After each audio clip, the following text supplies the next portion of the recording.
Bonsoir, alors à la demande d'une élève, je vais vous faire un petit audio sur Cyrano. Et je vais aussi vous dire que ça fait des semaines que je me trimballe avec dans mon sac vos copies du premier bac blanc.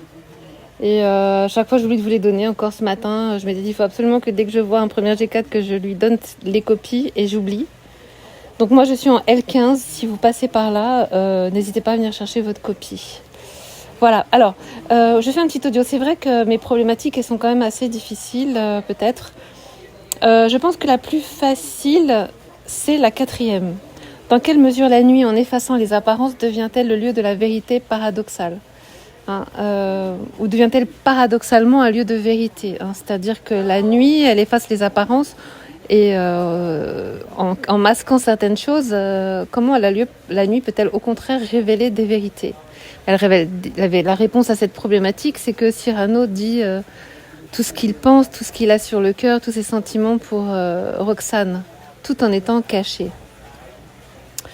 Bon, si vous avez besoin que je vous explique les autres, vous me direz. Après, vous pouvez aussi trouver vos propres problématiques. C'est toujours bien quand tous les élèves ne disent pas la même chose sur les textes. Alors, je vous rappelle que pour tous les textes, il faut un plan du texte. Donc, une première partie, une deuxième partie, voire une troisième partie où vous identifiez une thématique principale dans chacune des parties. Ça, c'est vraiment assez facile à faire. Alors, si je regarde ce que je vous ai écrit, qu'est-ce qu'il faudrait expliquer parce que ce serait trop difficile peut-être. Alors, l'histoire de... Je vous ai mis un petit paragraphe où il y a écrit « Voici les thèmes à étudier au fur et à mesure de votre explication linéaire ». Il y a celui de la tension dramatique.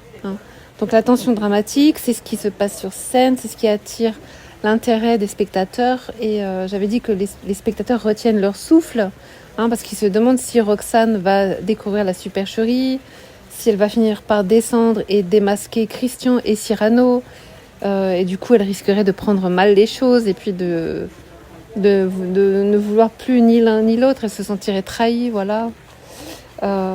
Mais cette tension dramatique est aussi l'occasion d'une magnifique scène pleine de poésie, c'est le deuxième point, langage et poésie. Alors pourquoi langage et poésie? Parce que Roxane exige du beau langage, voilà. Et en même temps, l'écriture d'Edmond Rostand, elle est particulièrement poétique, particulièrement belle. Donc je vous invite à reprendre des phrases comme « Moi je ne suis qu'une ombre et vous qu'une clarté ». Voilà. Donc bon, alors oui, oxymore, ombre et clarté, parallélisme syntaxique, avec le ne que, négation exceptive. Bon, mais quand on dit ça, voilà, on démonte un petit peu le texte, mais c'est pas juste parce qu'on l'a démonté qu'on peut prouver qu'il est beau, bien sûr. Alors, ensuite, le langage performatif, c'est intéressant comme notion, ceux qui sont à HLP le connaissent. Le langage performatif, on en a parlé en cours, c'est l'idée que le langage, il est action. Il y a toute une théorie linguistique là-dessus. Bon, je dis ça rapidement, mais c'est par exemple quand un juge va dire je vous condamne à 3 mois de prison pour avoir patati patata. Un juge qui dit je vous condamne à 3 mois de prison, ça fait l'action de condamner. Alors on dit qu'au théâtre, le langage est action parce que tout ce que disent les personnages, c'est ça qui agit sur la scène, qui crée la scène. C'est action au sens de créer la scène, créer des événements, créer des situations.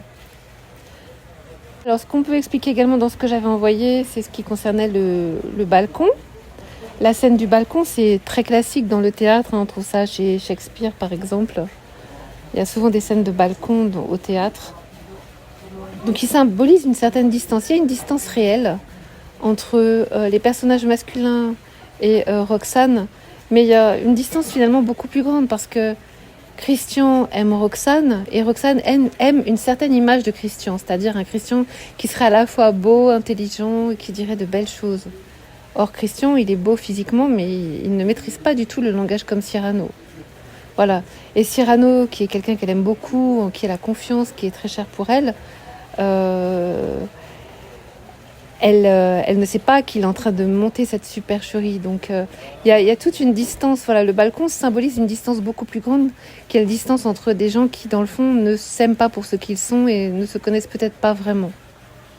Dans ce sens qu'on peut dire que le balcon symbolise une distance métaphorique. Il y a une vraie distance, voilà, ils sont au pied du balcon, elle est au-dessus, voilà, c'est une certaine distance réelle. Mais il y a aussi une distance métaphorique puisqu'elle croit aimer Christian, mais elle ne l'aime pas dans le fond pour ce qu'il est. Je suis toujours le document que je vous ai envoyé où après je détaille un peu plus sur langage et poésie. Voilà la puissance performative des mots. Bon, j'en ai parlé il y a 2 secondes. La beauté du langage, les métaphores, voilà, petit Hercule, 2 serpents, métaphores mythologiques. Et ça transforme l'amour en épopée. Une épopée, c'est un poème qui concerne la guerre dans l'Antiquité.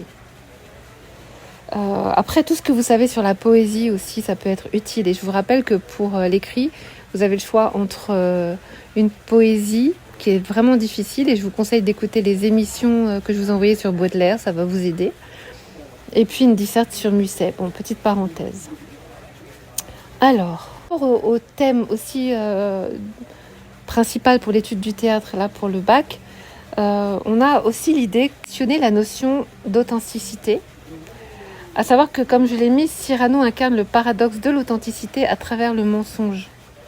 C'est-à-dire qu'il ment sur l'auteur des mots, il fait croire que les mots qu'il prononce sont ceux de Christian, mais en même temps, ces mots-là expriment une vérité profonde, qui est son amour pour Roxane. Donc il y a bien un paradoxe, une contradiction qui permet de réfléchir à la question de la sincérité, en fait. Et puis bien sûr, il ne faut pas oublier de parler du thème de la nuit, voilà, qui donne une sorte d'anonymat à Cyrano, qui peut comme ça dire tout ce qu'il veut, tout en étant caché, mais dire des vérités. C'est plus facile de dire des vérités quand on est caché. Et puis on peut même dire aussi qu'il finit par se prendre à son propre jeu, parce qu'il oublie la présence de Christian et il ressent beaucoup d'émotions à parler comme ça à Roxane. Et d'ailleurs, il y a une didascalie qui dit qu'effectivement il est plutôt ému. C'est une didascalie d'ailleurs que vous avez dans le petit contrôle de grammaire. Une notion à ne pas oublier si vous tombez sur Cyrano, c'est la notion de mise en abîme.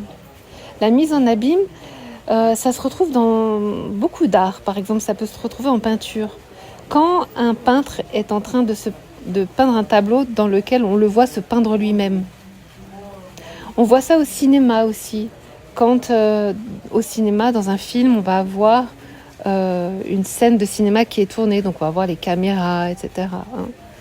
Et au théâtre, c'est ce qu'on appelle aussi le théâtre dans le théâtre.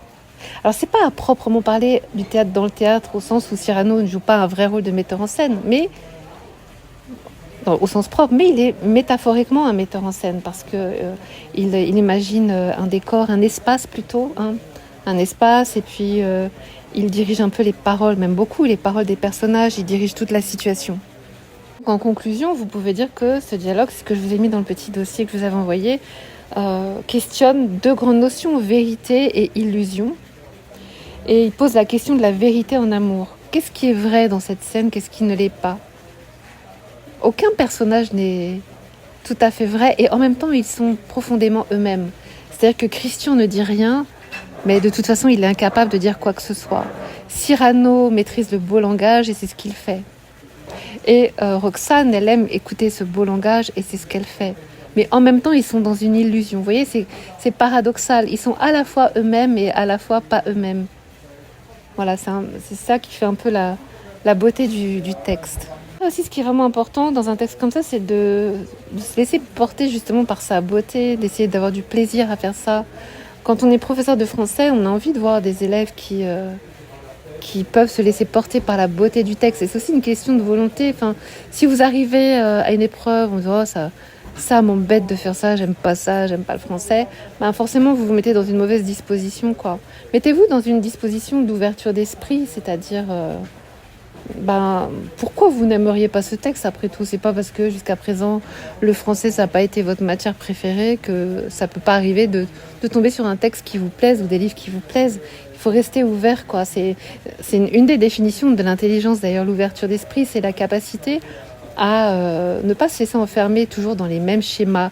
Un peu comme des fois, vous savez, les vieilles personnes qui répètent tout le temps la même chose, toujours les mêmes blagues qu'elles disaient 20 ans, 30 ans avant, toujours les mêmes...